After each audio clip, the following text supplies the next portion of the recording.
As you are watching this video, at this very moment, 2 people are dying somewhere during their job. According to an estimate, annually 650,000 workers die either during work or due to illnesses caused by their jobs.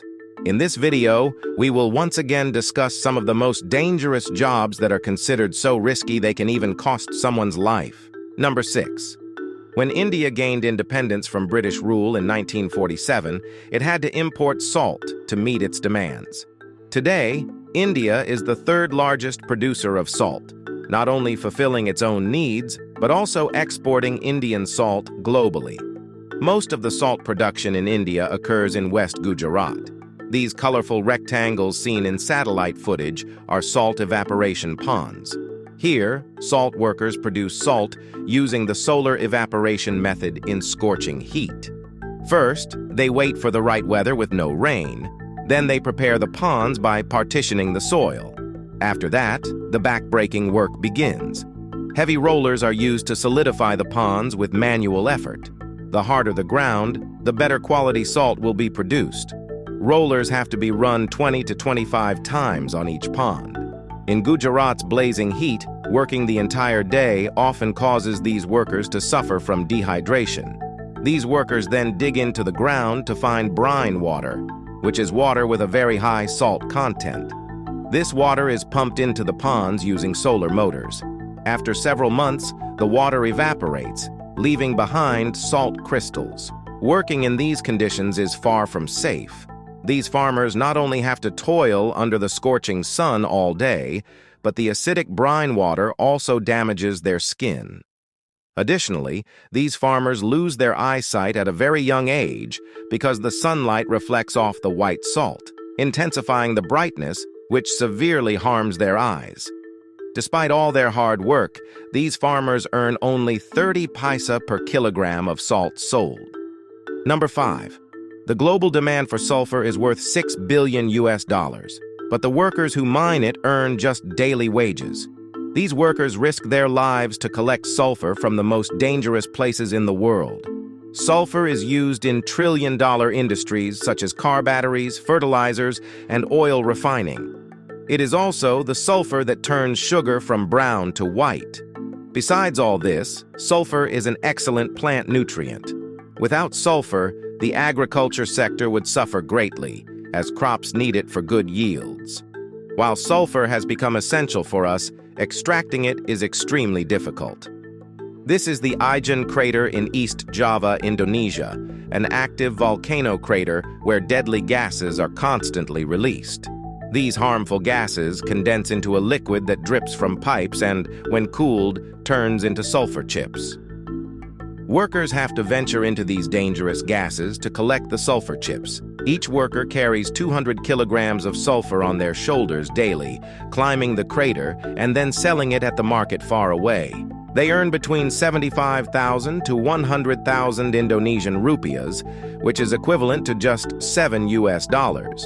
According to research, due to inhaling deadly gases and sulfur powder, these workers don't live beyond 50 years. To keep their families alive, these people are forced to approach death themselves.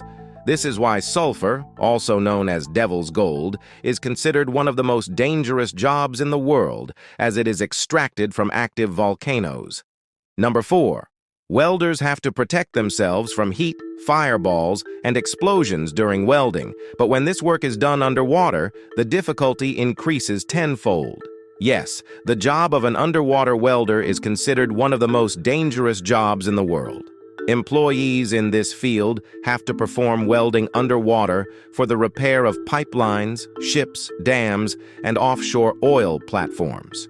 In underwater welding, the risk of explosions and short circuits increases tenfold, and there is also the danger of being crushed by water pressure.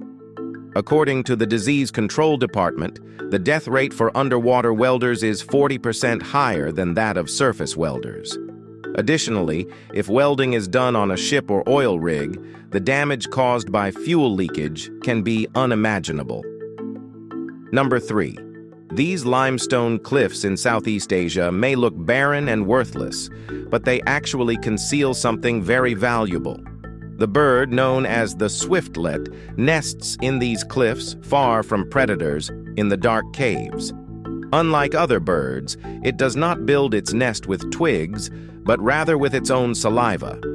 Yes, this nest is in high demand throughout Southeast Asia because a soup is made from it, which is believed to be very beneficial for human health. Reaching these cliffs is only possible by boat, and climbing them is not only difficult, but also extremely risky. The workers who search for these nests are called buchendeurs in their language. Without any protective gear, they risk their lives climbing these rocky cliffs. If they miscalculate or if a stone underfoot breaks, there is no chance of survival.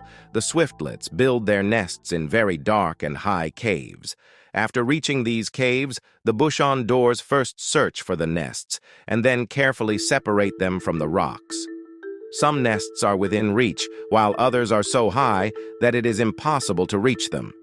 A kilogram of this special bird nest sells for $2,500. A normal-sized nest weighs about 14 grams, and the workers sell it for just $35. In a 2-day mission, sometimes they find 6 nests, and sometimes none at all. Number 2. Bull riding is a famous and continuously growing sport in America and Australia. While professional riders earn millions of dollars from this sport, it is considered one of the most dangerous sports for humans. According to a study, 32 out of 1,000 riders suffer serious injuries. Bull riders usually sustain injuries to their legs, chest, and head, which are the most vulnerable parts of the human body. In America alone, 3 riders die annually from this sport, which is why bull riding is also considered one of the world's most dangerous jobs. And now, let's talk about our number 1 dangerous job. Fishing seems like a fun activity, but for those who make a living from fishing, it's like inviting death. Fishermen cast their nets far out at sea, and often their boats capsize while throwing the nets, trapping them in the nets and causing them to drown. Additionally, using hooks for fishing is also extremely dangerous. Sometimes, while casting hooks, fishermen on the boat accidentally injure themselves. Even if they survive these accidents, it's nearly impossible to escape sudden sea storms. The fishing industry sees the most accidents in Alaska. In the Gulf of Alaska, between Alaska and Russia, the crab season lasts only a few days during winter, with 200 fishing boats participating each year. To catch crabs, a 400-kilogram steel cage is thrown into the sea. They place bait inside the cage, which attracts crabs. The greatest risk in crab fishing comes from the cold weather and icy waters. If a strong wave hits while throwing the heavy cage, it could either strike someone on the head or sweep them overboard. Falling into such cold water immediately causes hypothermia, a medical condition where the body's heat is rapidly lost, making survival nearly impossible. According to an estimate, 117 fishermen die in accidents during crab fishing annually. We hope you enjoyed this video, and we would love for you to like and share it. Thank you so much for your supportive comments. We'll see you in the next amazing video.